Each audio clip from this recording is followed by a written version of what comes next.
All right, first impressions sitting in. It feels a little rocky, but not too bad. Definitely got a really long cockpit area. Something I'm used to, something a little bit more squatty. This is pretty cool. Seems to really get a good glide on the paddle. I really like that. In the high position, I'm using a 240 centimeter paddle. It probably wouldn't hurt to have a slightly longer, like a 250 or 260, but it's not bad on the 240. Seat is pretty comfortable. There's a little bump, like I guess where the top rail is. It's kind of in between the shoulder blades that you could definitely feel. Don't know if you can tighten the webbing on the back to kind of get that bump out. It's not bad. It's just definitely something I'm not used to feeling on a kayak. But it's pretty nice. I like this boat. It seems to paddle pretty smoothly and pretty easily. Hello, mullet. Let's see if we can find some fish. I like the way that paddle stays in that little paddle holder there. I think that's pretty cool. All right, let's see how this torpedo works. Seems to work pretty good.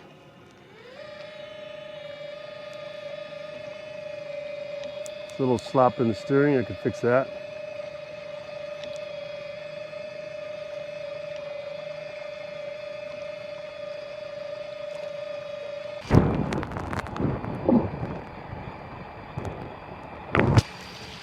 All right, we're moving. Oh, 4.5 miles per hour, 4.7. Yeah, it's moving. Definitely moving. Like I said, it feels very buoyant. Like I'm riding real high on the water. That's why I got that little rock in there, but I have no concerns about the stability on this boat.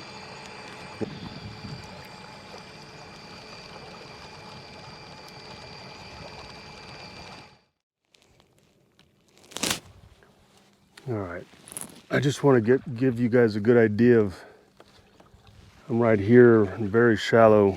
Let's say, I don't know, 5 inches, and I haven't drug anything yet. Obviously, I picked up the motor, but I'm in here, and I'm sorry again, guys, for the poor video placement, but I forgot my Yak Attack high angle camera mount, so we're gonna have to go all low angle at this point. But like I said, it paddles really well. I turned the torpedo off just because it's pretty loud, and I could have swore I saw some tails as I was approaching this really skinny part, but I think they were all mullet. The cool thing is that torpedo rides really high in the water without cavitation, so I could probably, now we're about paddles blade, so probably about 12 inches, and I wouldn't have any problems running through here with the torpedo. I just don't want to spook anything out here. As you guys can see, there's a lot of movement.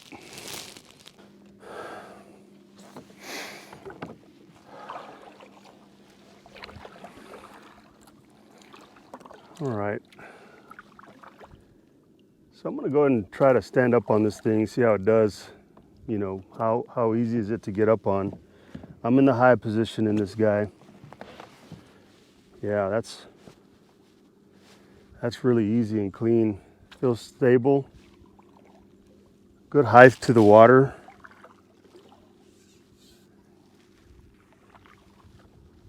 I like it. It's pretty nice, guys. It's a nice boat. Many fish.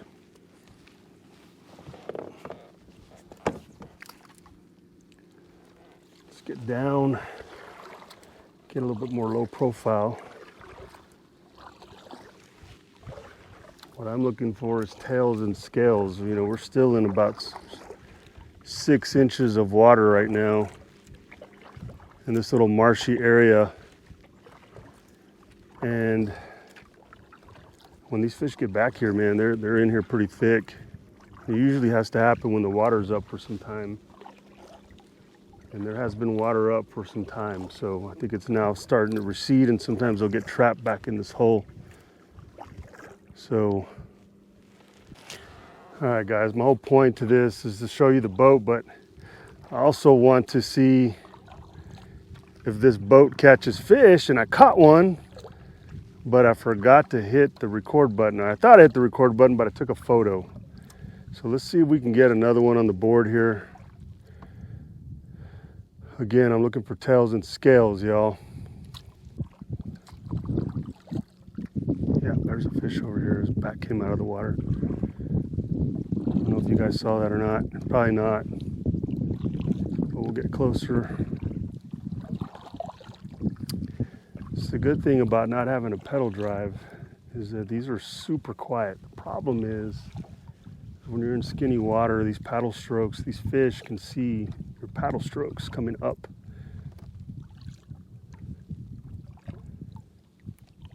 Oof. There it is. Big sucker. Yep, his whole back is exposed. I don't know if y'all can see that.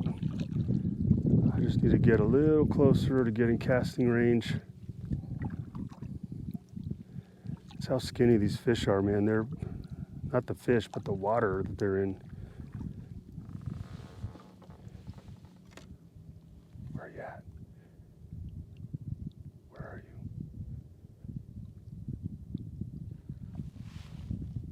There's two right there. Fuck. There he is.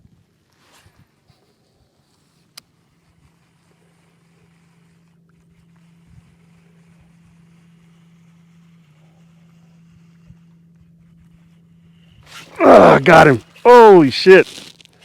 Yes. I knew he was there. Okay. I saw him.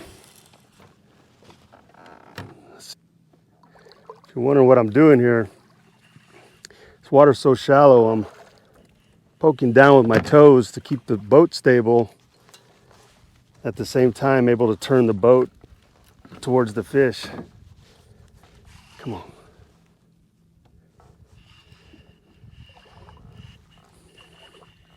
See that?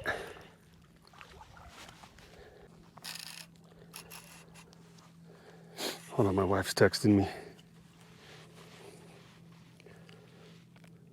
Gotta keep them happy. Yes, I think just for a little while, baby.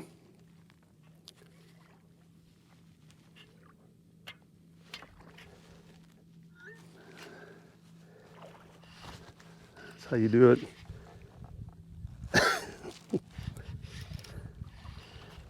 She wanted to know if we should take my son to daycare today.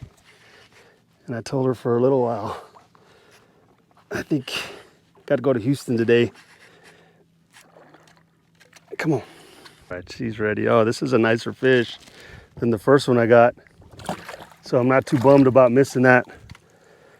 Oh, yeah. Yes. Man, this is a chunker. Gosh.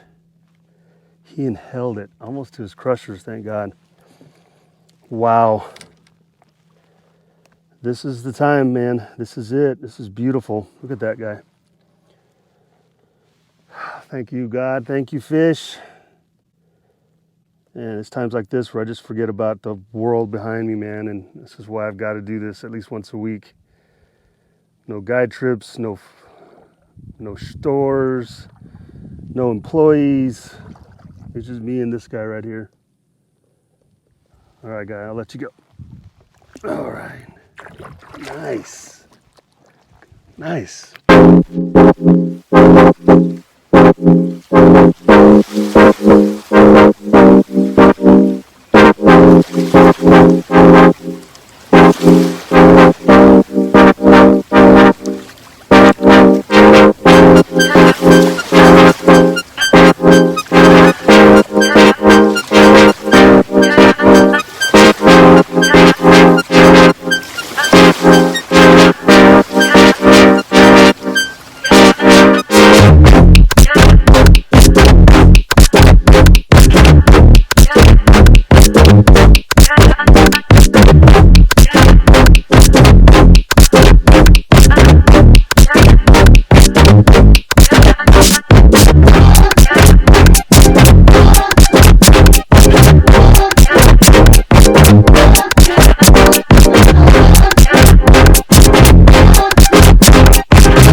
man, had a good time out on the water on this Crescent Shoalie, guys. And I got to tell you, I'm pretty impressed about the boat overall. It had some really key features that really helped me get in position on these fish on the water, as you guys could see. I wish we had some better camera angles, guys, but man, I was pressed for time as I usually am. So I'm not going to go into a full broad scope detail of this boat. You can see that on the crescent.com website, where they basically go over this boat in full details. But I'm going to talk about some of the points that I felt were super important for me while I was out on the water today. So starting with the front, guys. If you come over to the front of this boat, they call this bulbous boat bow here, guys. I can tell you that I was pretty impressed that there was very little hull slap on this boat as I was, cutting through some of that small chop. I know there wasn't a lot of wind, but I didn't hear a lot of slap, which I thought was very important, very key to sneaking up on these fish. Looking at the handle up at the front, guys, this is kind of some genius stuff right here. This particular handle is basically fitted on this boat with the rail. You got some Yak Attack pad eyes here, guys, but this strap itself, which acts as the handle, is also a cam strap, which will also help you from an assist strap standpoint to get up on the boat. Super critical. Now for me, I've got a lot of experience on a boat, so I really didn't need this, and especially being with the seat being in the high position, I thought it was plenty of room to get up. But for those of you guys that are new, or you've got some balance issues, this is a great addition for you to actually get up on the boat, and it's already right here. Also acts as a pretty good toe strap as you're walking through the skinny water to get to some paddleable water. Coming up right here, guys, it has this awesome paddle stay up here, which is adjustable. I've never really experienced this in any of the other boats that I had, and I thought, man, this thing held the paddle really well. Moving into the front compartment, guys, it was easy for me to get from the seat to my front compartment, and I never felt like I had balance integrity issues, guys. This was a really stable boat from the seated position all the way to the front hatch, which is also something I'm not really used to in a lot of the boats that I'm on. You guys have seen this hatch, guys. There's a lot of storage in here. It's sealed. You also have rod tubes in here, so if you're going to transport your boat, you want to keep your rods and reels nice and stowed away. This is a great opportunity for that. But everything on this boat design, guys, from all of the actual little slots that you see here, all has a design purpose, and that's for rod storage, rod staying. You guys didn't really see that in the video, but man, this really helped me when I set my rod down. I wasn't worried about it sliding out and falling into the water. That's pretty expensive gear. Coming up, guys, to the midship of the boat, this was something that I've never seen on a kayak either. This is kind of like a built-in area to almost flush mount your fish finder. That fish finder will mount basically right on this guy right here. It's almost in a flush standpoint. You've got access for the for your transducer right there, guys. It's just a really clean finish to this boat once you get it rigged. I can't wait to put a fish finder on this guy. The padding was well sought out, or well placed. When I stood up, my feet were really comfortable. It's kind of quiet. I was able to measure fish right here across the center. This will actually also hold a catch hog trough on here. It holds it really nice in the slot, so it's not sliding around if you need to take photos from above. I mean, it's a really good, smart area for you to actually measure your fish. Coming up midship again, guys, track everywhere. I thought the foot chocks were in a great spot, guys. I mean, they're really adjustable, fit my body really well. Dual cup holders, slots. So as you guys can see on the Torpedo that I had, this is pretty much how I do all of my motor mounts. We'll start with just a pulley or a carbo cleat, carbo chuck, whatever you want to call it, right there at the front. That way you're drawing the motor towards you right into this friction cleat, which we mounted right onto the track as well. Really nice placement, and it was very ergonomic for me to actually use and operate. You got these handles are beefy, man. These don't feel like they're gonna ever break on you, which is fantastic. You got stays right here, so if you want to use it for your paddle or for your rod, it's there. The seat, pretty comfortable, guys. I mean, I had no issues with the seat as far as comfort. I did talk about this bar. It kind of felt a little weird, but it was never really an uncomfortable situation to where I was like, man, I just got to get out of this seat. It was there, I knew it was there, but it wasn't a deal breaker by no means. The seat has multiple height positions, and it's basically held down by cam strap. Everything here is basically backed by cam straps, so you're not going to have any failures with bungees or anything like that. You've got your high and you've got your low position. Obviously, in the high position, I thought it was fantastic because I was able to put the torpedo battery right underneath, and I never really felt like I was going to ever roll this boat in a high position. Obviously, the higher you go, the more unstable the boat is, but this boat was really, really stable. In the low position, I can see using that if I'm going offshore or if it gets real windy and I want to streamline or minimize wind drag, guys. But man, overall, you know, I had no issues with stability on this boat in a high position, and made it super simple to stand up. Again, track all over the place. Perfect place for me to mount my Torqeedo on the Yak Attack throttle mount, which was perfect spot for me. It did get in the way of paddling a little bit, I will tell you, but I was easily able to turn that guy to where I wasn't bumping that. So that's the whole good thing about this this throttle mount. Moving on to the rear of the boat, guys. Again, something that's really genius to me is these little baby cam straps, man. I thought this was a fantastic change from your traditional bungee, and this really allows you to really strap things down. The size of the trunk area, guys, I thought was adequate. It fit my 13 by 16 crate, so whether you're using an H crate or you're using the black pack, anything in any direction, 16 inches or 13 inches or what have you, you're going to be able to fit every size in the back of this cockpit. Now, you won't have a lot of space for anything more if you're using the big black pack, but at the end of the day, it does fit it and it fits it well. Coming through the back, we got more track in the back, guys, which I thought was awesome. All of the hardware, the fit and finish, guys. You look at all the pad eyes, guys. They have extra large pad eyes in the rear so that you can connect multiple items to these. But they're all heavy duty, high grade stainless steel, which out here in the elements in Laguna Madre, man, this stuff gets eaten up. But this stuff here, I don't think so. This is really good fit and finish. Or the transom here, guys, did have placement for your power pole or your motor mount. It actually has these little designated areas where you drill out and you put your bolt through there. The problem that this is a little bit of a complaint on this, is that you don't have a lot of room to work with where you actually place your bolts for this. As you can see with all the contours on here, it made it very difficult to thread that nut on there, and there was really no way I was going to be able to outfit it with a washer behind. So we are using nylock, so I'm not worried about it backing out, but you know, it kind of makes me a little nervous not having that washer to really support it. But at the end of the day, it's not a deal breaker. There's not a lot of tremendous force on this. I will say though, if you look back here again, this is where it comes with the handle, and you could theoretically put the handle back on once you put your mounting bracket on it. The boat performed well. I'm not used to using really a non-pedal boat, but I can tell you, man, I was really blown away. If you're looking for a quality budget boat, and I'm not saying this boat is like super cheap, but it is a budget compared to a lot of the boats out there, and you want to outfit it with either a Bixby,